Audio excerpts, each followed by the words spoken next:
December 19th, 1944, a converted French army barracks in Verdun. The most powerful generals in the Allied command sat around a table, and not one of them was smiling. 3 days earlier, over 200,000 German soldiers had smashed through American lines in the Ardennes forest. The offensive had caught Allied intelligence completely by surprise. American units were being overrun, surrounded, annihilated. Dwight Eisenhower, Supreme Allied Commander, had called this emergency meeting to figure out how to stop the disaster. The situation was desperate. The 101st Airborne was surrounded at Bastogne. If that town fell, German armor could split the Allied armies in two and potentially reach the coast. Eisenhower looked around the table and asked the critical question: "How soon can someone attack north to relieve Bastogne?" The room went quiet. Generals stared at maps, calculating logistics, troop movements, supply lines. The distances involved, the winter conditions, the chaos of disengaging units already in combat. Then George Patton spoke. "I can attack with 2 divisions in 48 hours. The other generals turned and stared at him. Some thought he was joking. Others thought he was grandstanding, making promises he couldn't possibly keep.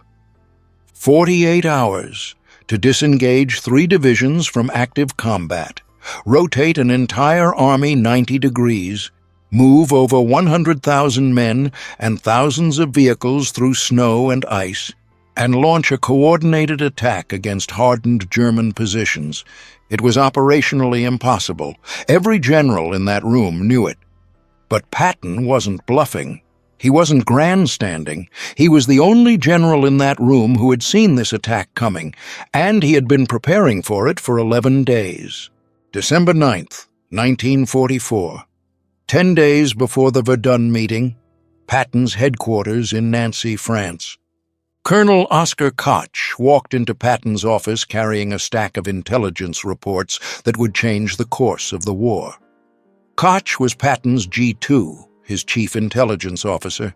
He was meticulous, detail-oriented, and deeply worried. Koch had been tracking German unit movements across the entire Western Front, and he had noticed something that nobody else seemed to care about. 15 German divisions had vanished. These weren't small units. These were full-strength divisions, including several panzer divisions with hundreds of tanks. They had been pulled off the line and moved somewhere, but Allied intelligence couldn't find them. Supreme Headquarters Allied Expeditionary Force, the SHAEF, had an explanation. The Germans were holding these divisions in reserve to respond to Allied breakthroughs. Nothing to worry about. Koch didn't buy it. He had been studying German patterns for months. The Wehrmacht didn't hold 15 divisions in reserve just to react. That was offensive strength. That was enough combat power to launch a major attack. Koch spread his maps across Patton's desk. He pointed to the Ardennes forest, the thinly held sector where American divisions were spread across miles of front. "General, I believe the Germans are planning a major counteroffensive. The target is here, the Ardennes." Patton studied the maps while Koch laid out his case. The Ardennes was the weakest point in the Allied line. 4 American divisions were holding a front that should have required 12.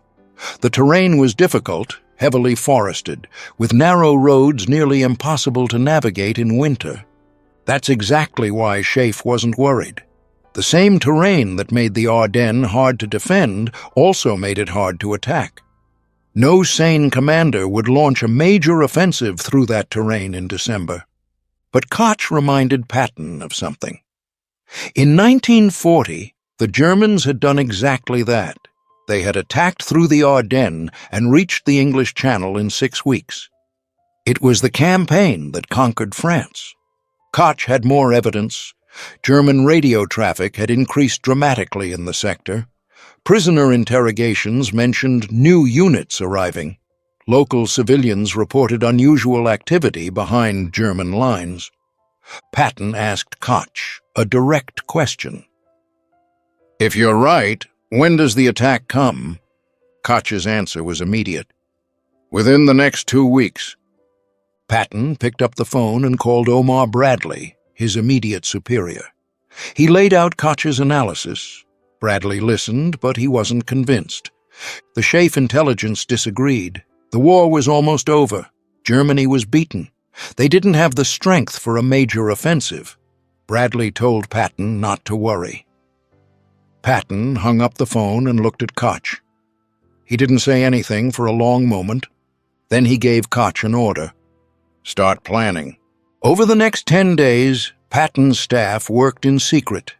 They developed 3 complete contingency plans for responding to a German offensive in the Ardennes. Each plan was detailed down to the minute. Truck routes calculated, fuel supplies pre-positioned, artillery batteries designated for rapid redeployment, infantry units assigned specific roads and assembly points. The plans covered every variable. If the German attack came from this direction, Third Army would execute Plan A. If from another direction, Plan B. If the situation required a different response, Plan C. Patton's staff thought their general had lost his mind. Third Army was engaged in offensive operations in the Saar region. They were pushing toward Germany. Why were they planning for a defensive emergency 100 miles to the north? Because Patton trusted Oskar Koch more than he trusted Schaeff. On December 12th, Patton held a meeting with his senior commanders. He told them to be ready to disengage on short notice. He didn't tell them why. He just told them to be prepared. His commanders exchanged looks. Disengage from offensive operations they were winning? But they were Patton's men. They followed orders. By December 15th, Third Army was the only major American force with contingency plans for the Ardennes. Every other unit in the Allied line was focused on their own sectors, confident the war would be over by Christmas. 5:30 a.m., December 16th, 1944. German artillery erupted along an 80-mile front.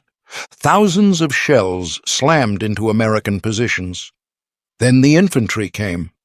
Then the tanks. 3 German armies, over 200,000 men, smashed into 4 American divisions. The Americans were outnumbered nearly 4-1. Units that had been in quiet sectors for rest suddenly found themselves fighting for survival. Communication lines were cut. Commanders lost contact with their troops. At Schaeff headquarters, the first reports were dismissed as a local counterattack. It took hours for the scope of the disaster to become clear. At Bradley's headquarters, disbelief. This couldn't be happening. Allied intelligence had assured them the Germans were finished.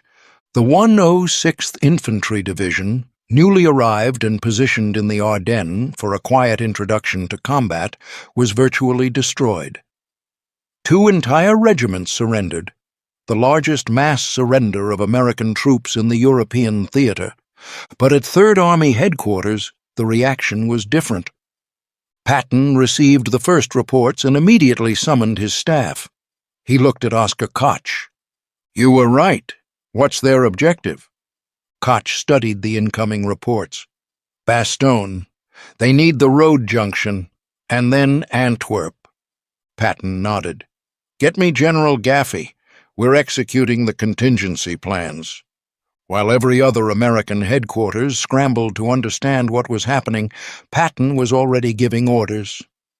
Third Army began disengaging from combat operations in the Saar. The other generals would spend 3 days trying to figure out how to respond. Patton had figured it out 11 days ago. December 19th, the emergency meeting. Eisenhower had called every senior commander in the theater.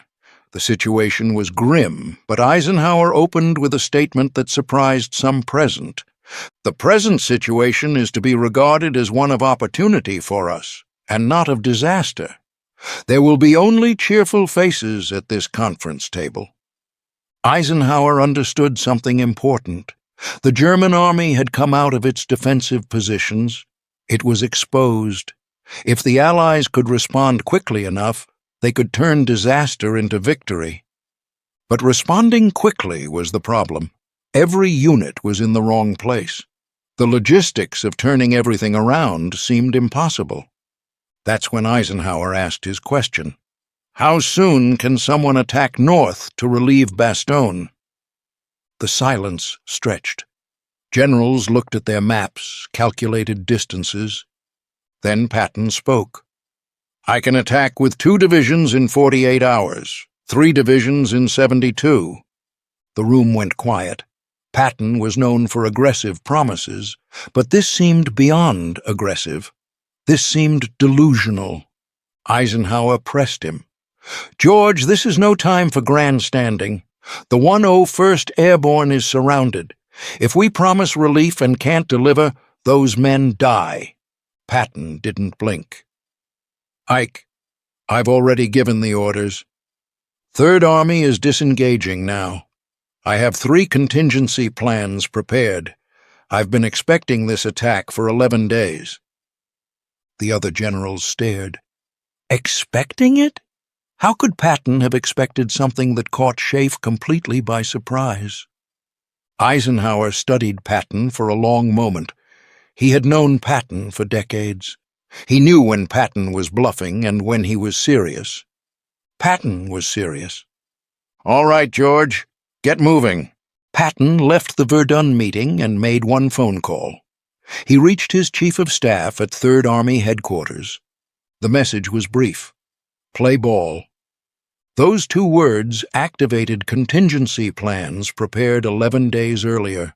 Within minutes, orders flowed through 3rd Army's communication network. The 4th Armored Division began moving north.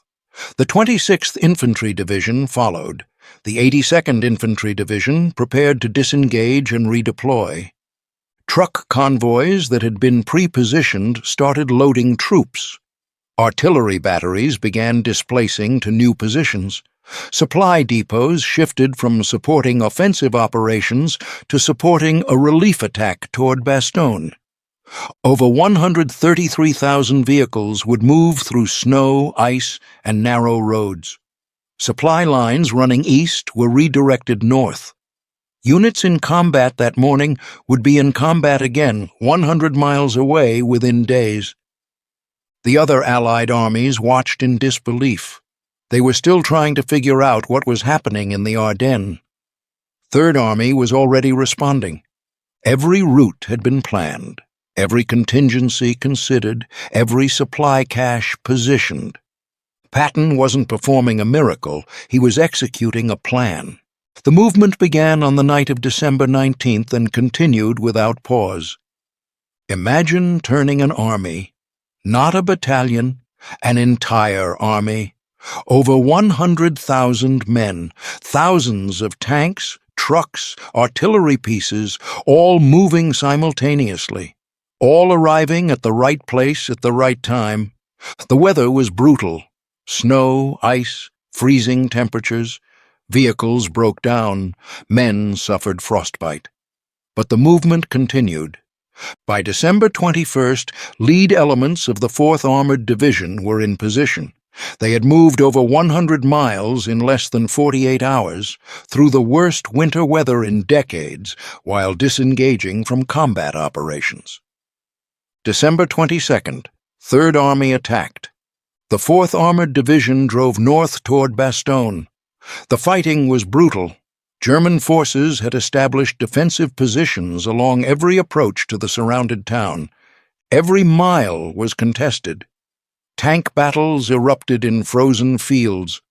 Infantry fought through forests and villages. Inside Bastogne, the 101st Airborne held on, low on ammunition, low on food, low on medical supplies. On December 22nd, the Germans demanded their surrender. Brigadier General Anthony McAuliffe sent back his famous one-word reply. Nuts! The paratroopers weren't giving up. They knew relief was coming. December 26th, 1944, 4:50 p.m. First Lieutenant Charles Boggess, commanding the lead tank Cobra King, pushed through the final German positions at Ardennes. His tank made contact with elements of the 101st Airborne. The siege was broken. Patton received the news and immediately called Eisenhower. "We're through to Bastogne." The relief corridor was narrow. German forces attacked the flanks continuously. But Third Army held. That night, supply convoys rolled into Bastogne. Ammunition, food, medical supplies. The 101st Airborne had held for 8 days against overwhelming odds. Now they had what they needed to keep fighting. The Battle of the Bulge would continue for another month.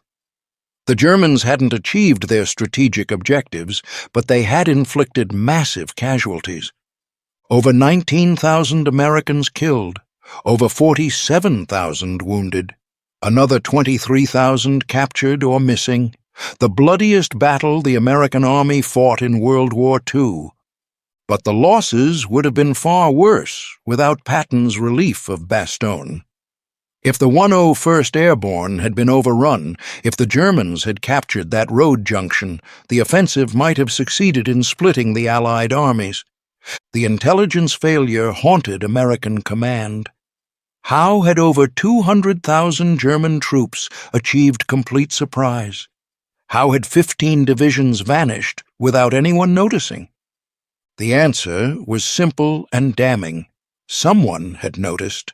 Oskar Koch had tracked those divisions. He had predicted the offensive. He had identified the target. But Schaeff had dismissed his analysis. The conventional wisdom said Germany was beaten. A major offensive was impossible. Only Patton had listened. Only Patton had prepared. And when the attack came, only Patton was ready. After the war, Allied intelligence officers interrogated captured German commanders about their planning for the Ardennes offensive. The Germans had expected to reach the Meuse River within 4 days. They had expected to take Antwerp within 2 weeks.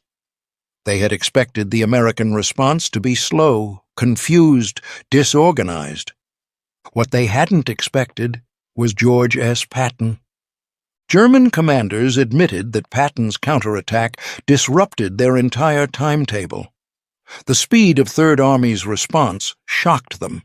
They had calculated it would take the Americans at least a week to mount a serious counteroffensive. It took Patton 4 days. General Gunther Blumentritt, who served as Chief of Staff to Rundstedt, wrote in a post-war study that Patton was the most aggressive panzer general of the Allies. General Hasso von Manteuffel, who commanded 5th Panzer Army in the Ardennes, was more specific. "We knew Patton would react quickly. We didn't know he had prepared for our attack. When his counteroffensive hit us, we realized someone on the American side had anticipated exactly what we were doing. That someone was Oskar Koch. But he was working for George Patton, and that made all the difference. George Patton received no medal for the relief of Bastogne, no special recognition. The official histories praised Third Army's performance, but rarely mentioned the 11 days of preparation that made it possible. Oskar Koch remained largely unknown outside military intelligence circles. His prediction of the Ardennes offensive, one of the most accurate intelligence assessments of the war, was overshadowed by the larger story of surprise and recovery. But within the military, the lesson was clear. Intelligence only matters if commanders act on it. Preparation only works if leaders trust their planners. Schaiff's intelligence failure wasn't about incompetence, it was about assumptions. The analysts had decided the war was almost over. They interpreted every piece of evidence through that assumption. Oskar Koch approached the evidence differently. He didn't assume the war was over. He asked what the evidence actually showed. But having good intelligence wasn't enough. Other commanders received Koch's analysis. Bradley was briefed. Schaiff saw the reports. They all dismissed them. Patton didn't dismiss them. He trusted his intelligence officer. He prepared for the possibility that Koch was right and everyone else was wrong. At the Verdun meeting, the other generals stared in disbelief when Patton said 48 hours. They thought he was grandstanding. He wasn't. He was telling them something they should have known themselves. The Battle of the Bulge was a failure of intelligence at the highest levels. But it was also a story of one general who listened when no one else would. That's why Patton was the only general ready for the Battle of the Bulge. Not because he was lucky, not because he was reckless, because he was prepared. And in war, preparation is everything. In the spring of 1944, German intelligence officers in Berlin gathered around a conference table covered with photographs, intercepted communications, and reconnaissance reports. They weren't tracking Allied troop movements or supply shipments. They were tracking one man. His name was George S. Patton, and the Germans were desperate to know where he would appear next. For months, German High Command had devoted more intelligence resources to tracking Patton than any other Allied commander. Not Eisenhower, who ran the entire Allied operation. Not Montgomery, who had chased Rommel across North Africa. One American general consumed German intelligence like no other.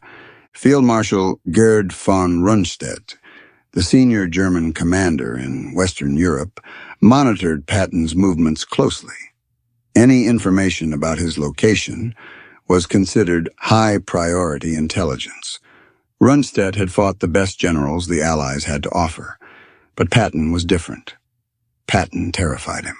The Germans first encountered Patton in November 1942 during Operation Torch, the Allied invasion of North Africa. Patton commanded the Western Task Force, landing 35,000 American troops on the coast of Morocco. It was America's first major ground operation against Axis forces in the war. German commanders paid close attention. They always studied enemy generals, looking for patterns, weaknesses, tendencies they could exploit. What they saw in Patton troubled them immediately. He moved fast, faster than American commanders were supposed to move. The U.S. Army was known for methodical, careful advances with overwhelming firepower. Patton didn't fight like that. Within 3 days, he had secured Casablanca and accepted the French surrender. His troops covered ground at a pace that caught German observers completely off guard. Field Marshal Albert Kesselring, commanding German forces in the Mediterranean, requested detailed intelligence on this American general. Who was he? What was his background? How did he think? The reports came back with information that made German commanders deeply uncomfortable. Patton had spent his entire career studying German military tactics. He read German military theory in the original language. He had visited French battlefields from World War I and walked the ground where German armies had nearly broken through. He understood German operational thinking better than most German officers. In February 1943, German forces under Rommel launched an offensive at Kasserine Pass in Tunisia. The attack smashed through American lines and sent inexperienced U.S. troops fleeing in panic. It was the worst defeat American forces would suffer in the entire war. The Germans watched with interest to see how the Americans would respond. Would they retreat? Would they replace their commanders? Would they lose their nerve entirely? The answer arrived in early March. George Patton took command of 2nd Corps, the shattered American force that had collapsed at Kasserine. What happened next stunned German intelligence officers monitoring the front. Within 2 weeks, Patton had transformed 2nd Corps. The same soldiers who had fled in panic were now attacking. Discipline was restored. Morale was rebuilt. Units that had been combat ineffective were suddenly aggressive.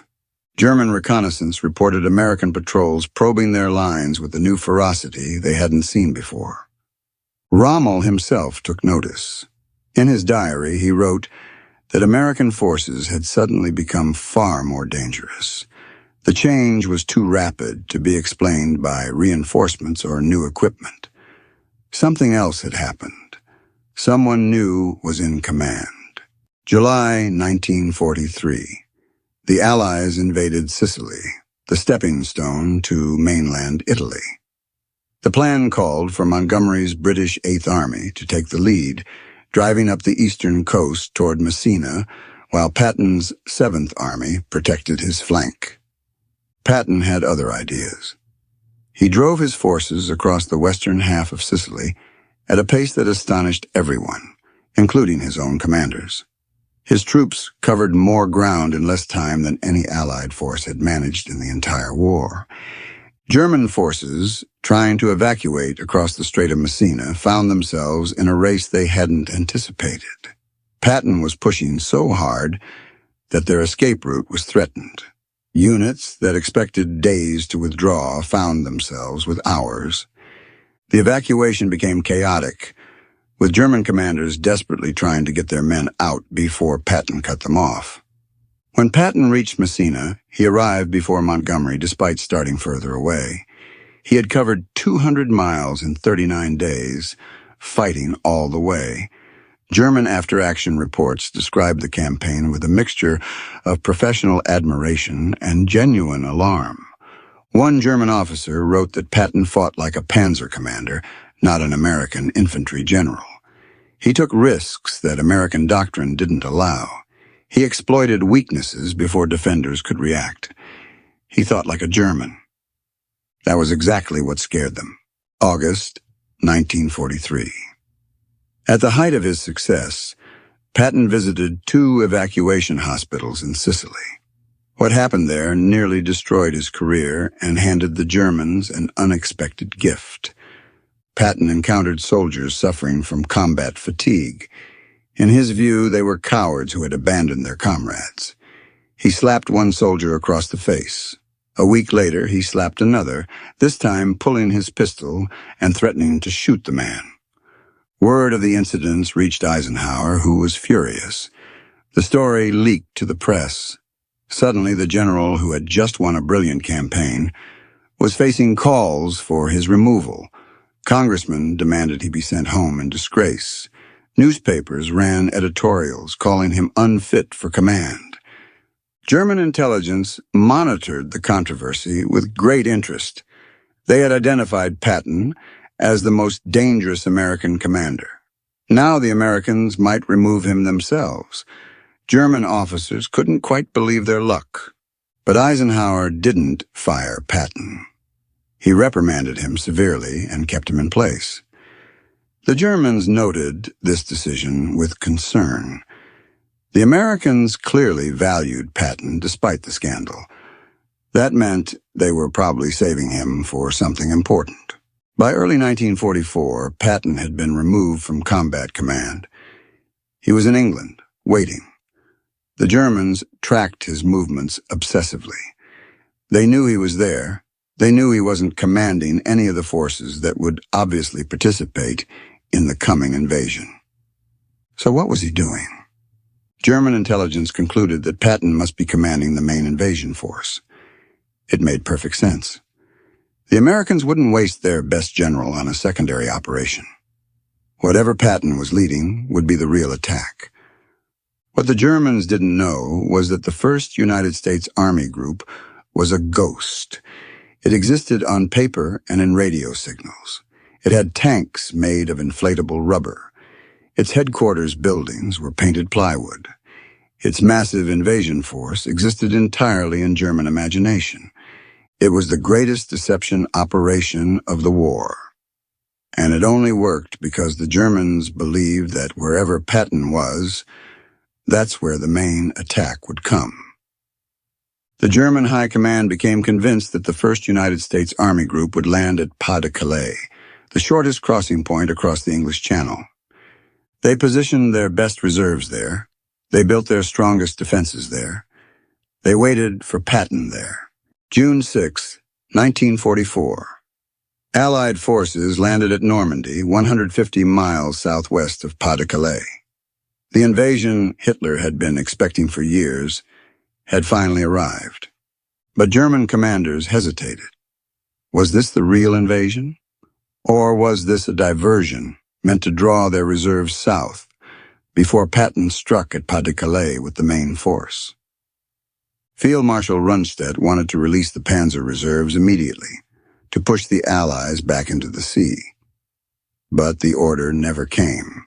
Hitler and his staff believed the Normandy landing might be a feint. The real attack, led by Patton, could come any day at Calais. For 6 critical weeks, German armored divisions sat near Pas-de-Calais, waiting for an attack that would never come. The divisions that could have crushed the Normandy beachhead in its first vulnerable days remained frozen in place.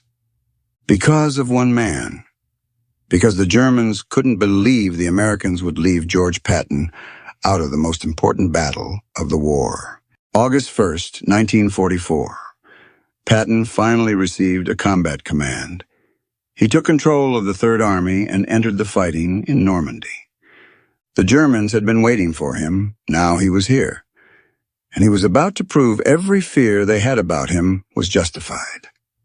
In the first 2 weeks of August, Third Army covered more ground than any Allied force had managed in 2 months of fighting. Patton's divisions raced through Brittany, then swung east toward Paris. German units that had held defensive lines for weeks suddenly found Americans behind them, cutting their supply routes, threatening their headquarters.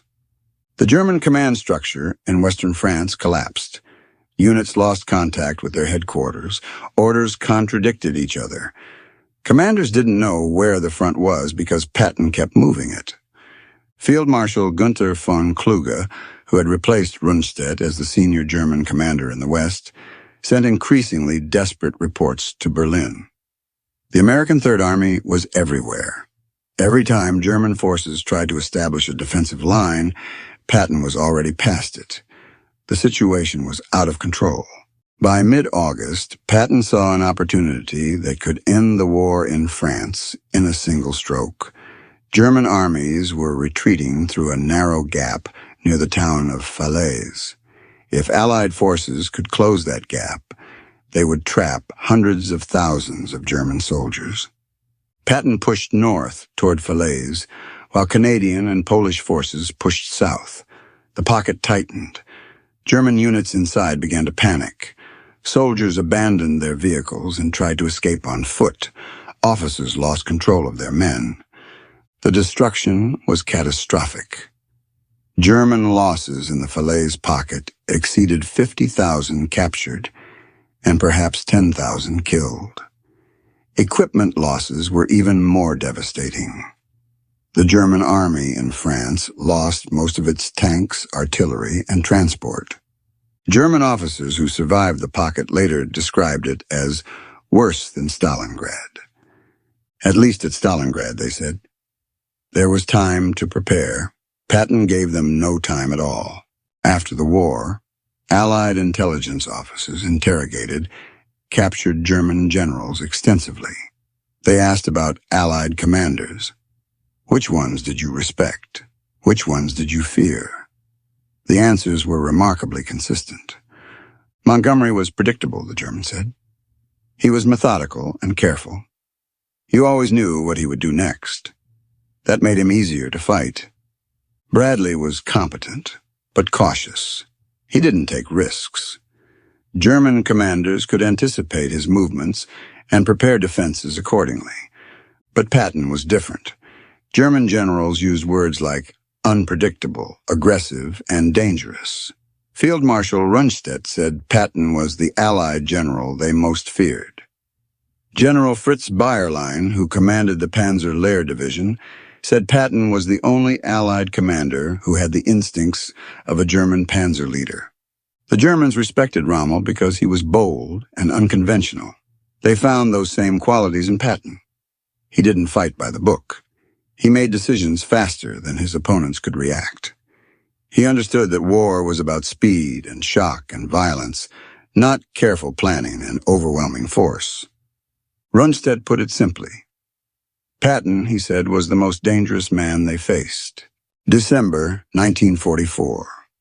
Germany launched its last major offensive of the war, a massive attack through the Ardennes forest that caught Allied commanders completely by surprise.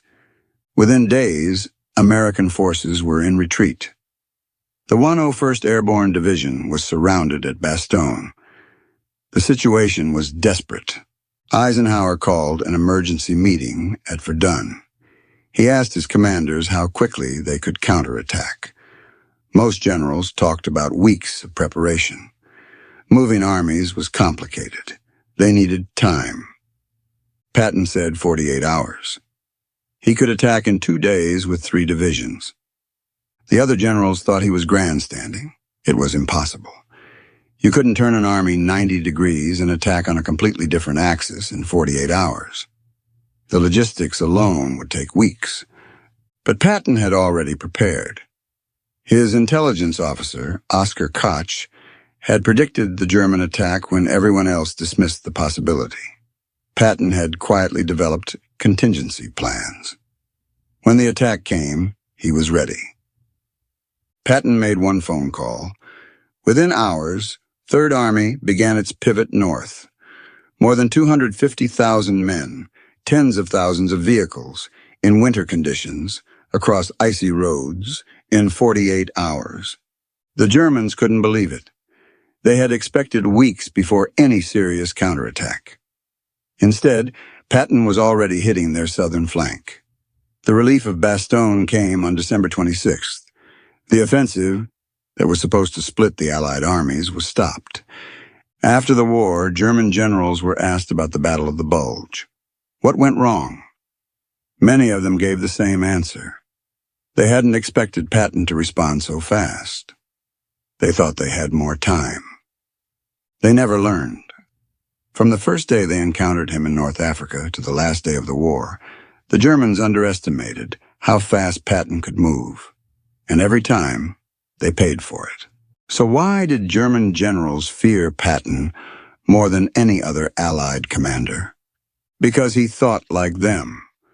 German military doctrine emphasized speed, aggression, and exploitation of enemy weaknesses.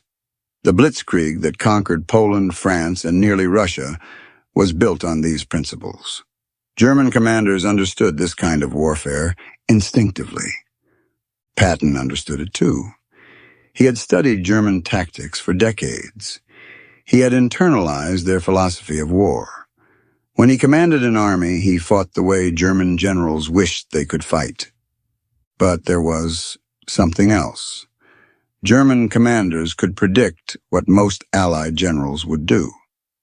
They knew the American and British military systems.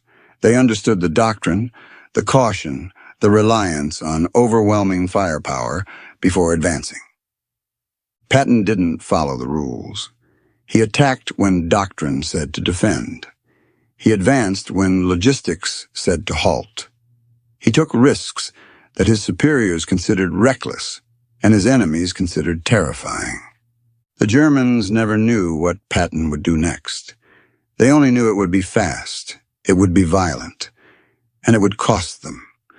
Field Marshal von Rundstedt, the man who had commanded German forces on D-Day, who had fought the best generals the Allies had to offer, summarized it after the war.